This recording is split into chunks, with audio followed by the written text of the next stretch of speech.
What's up YouTube? This is Carl Ninja Chortle for Blurdy.com, and I'm going to give you a 1 week later, maybe 2 weeks later, review of the PlayStation 4 Pro, as well talk a little bit about Rise of the Tomb Raider specifically and its features on PlayStation 4 Pro.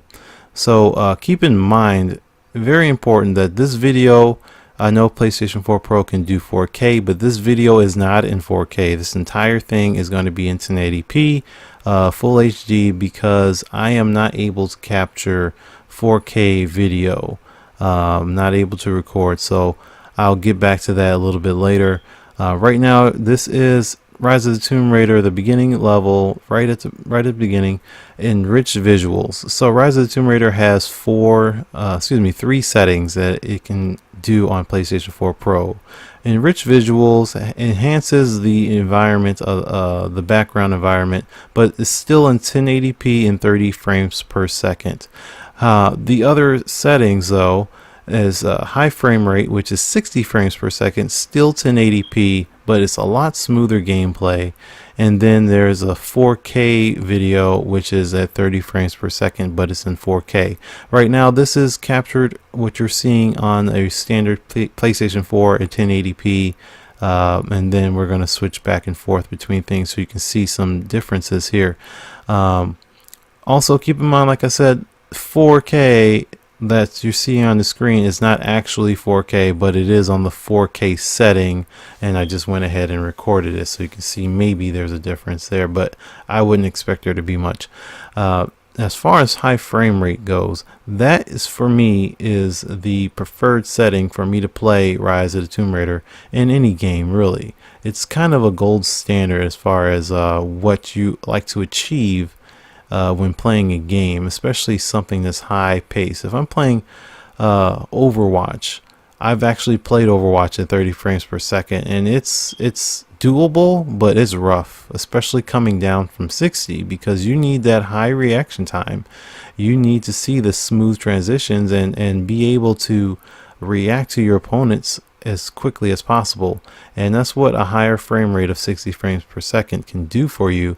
And that's why I prefer to play Rise of the Tomb Raider at 60 frames instead of enjoying enriched visuals or even at 4K, even though I enjoy both. I enjoy seeing something very pretty, but also having good reaction time and seeing fluid, smooth transitions and motions is very important to me.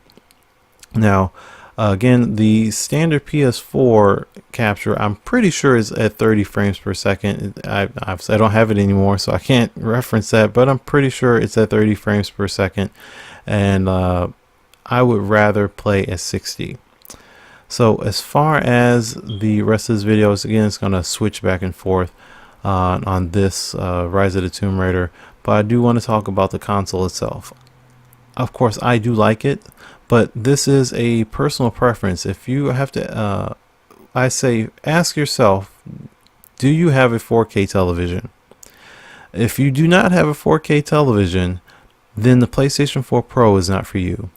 It is true what they say, that is going to enhance gameplay and enhance performance, and that's what the high frame rate is for, 60 frames per second. That's enhancing performance, but it's not worth paying an additional $400 for if you only have a regular HD TV.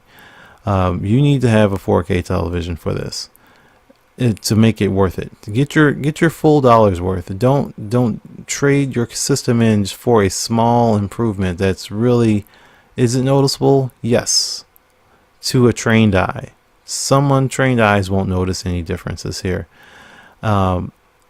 If you have a 4K television like me, which I purposely bought a 4K television so I can buy a PlayStation 4 Pro to justify that purchase, so when Mass Effect Andromeda comes out, when God of War comes out next year, I'm assuming it comes out next year, when Spider-Man comes out next year, Horizon Zero Dawn, and all these other games that are coming out, they're going to be utilizing the PlayStation 4 Pro's power and the 4K resolutions, the better frame rates, and so on.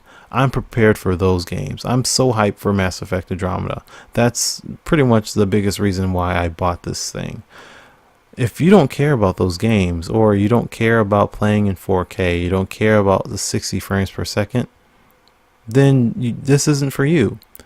If you never had a PlayStation 4 and this would be your first purchase, but you still don't have a 4K television, get a 4K television first. If you don't care about a 4K TV, then buy a regular standard PS4. It's not worth spending an extra $100. You can get a standard PS4 for $300. So do that first. But for me, I like to play a game at the highest quality I possibly can, and that's why I have this in anticipation for Mass Effect, for God of War, for all the future games that are coming out. But again, you can still play Mass Effect on a regular PlayStation 4. It's still going to look dynamite. The game already looks gorgeous, but I want to play the highest quality that I possibly can. Now again, these images that you're watching are all now from going forward on PlayStation 4 Pro. But again, this 4K is not true 4K. It's just the 4K setting within Rise of the Tomb Raider, because it has 3 gameplay visual settings. Now in a second, I'm going to switch from this scene here to an actual gameplay later on where I actually am in my campaign. And this is enriched visuals right here. So this is exactly what enriched visuals will do later on. You can see the different lighting. Laura's hair looks really, really, really great. I actually love the modeling totality in the game. But in enriched visuals, I would actually prefer to play in 60 frames per second. Now, coming away from that, let's talk about some of the issues with PlayStation 4 Pro. Now, I have already heard about so many people having issues with playing or even getting a picture on their television from PlayStation 4 Pro, even in standard definition. And those televisions are Vizio and Samsung and so on, or excuse me, Vizio and Sony. I have a Samsung television, and when I plugged mine in, I had absolutely no problems getting a picture right away. If you have a Vizio, or you planning on getting a Vizio or a Sony or an LG, those are televisions that are having problems with getting a signal, but Samsung seem to be fine. Now, one thing that I have run into though is the HDR. That's been a problem for me. Now, I haven't really noticed, a whole lot of difference between HDR and non-HDR. However, maybe one of those reasons is why, because I can't get it to turn on and stay on. So when I first hooked it up, it does not recognize my television, even a direct hookup with from the PlayStation to the television, and it won't recognize that it's a HDR compatible television. Now, usually when I stream and when I game, when I record, I have it going through a splitter and then the capture card and so on, but that won't work with this. Not on 4K, not at all. It won't recognize it. They don't make very many capture cards for 4K capturing, and that's why this video is not in 4K. I would have made a 4K video if I could.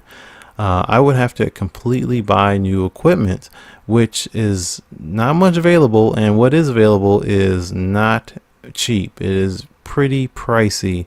I do know that Elgato is trying to make a 4K capture card, and I would love again to record in 4K. I wouldn't stream in 4K because even Twitch doesn't allow that yet, but I would definitely play in 4K and be able to record that.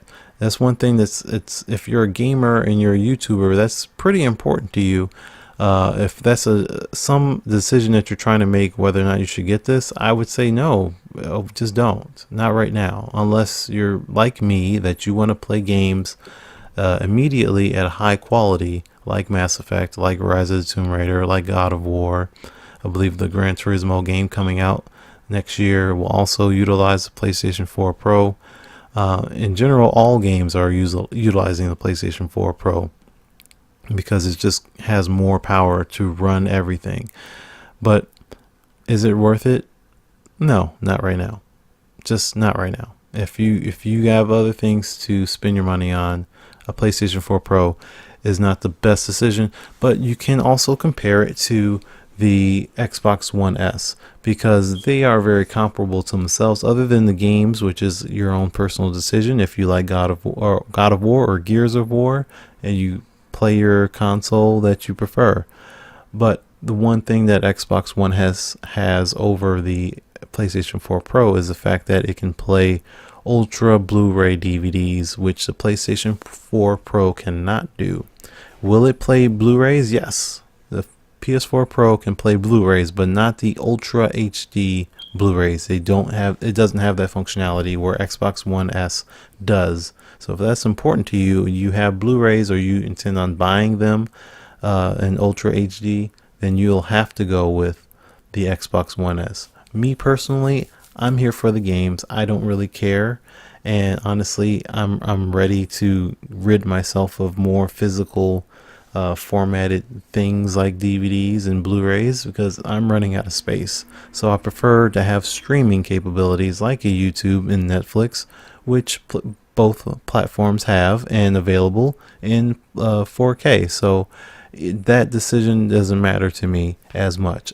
It's me. I want to play Horizon Zero Dawn. That's just what I like to do, and that's exclusive to PlayStation. So ask yourself, what console do you prefer, or are there games that you prefer, and then you can make a decision that way. If you really, really want Ultra HD Blu-rays, then you'll have to go with an Xbox One S. Other than that, the console itself, you know what it looks like. I'm not too picky on the design. It looks okay. I kind of prefer the old way, but it's fine.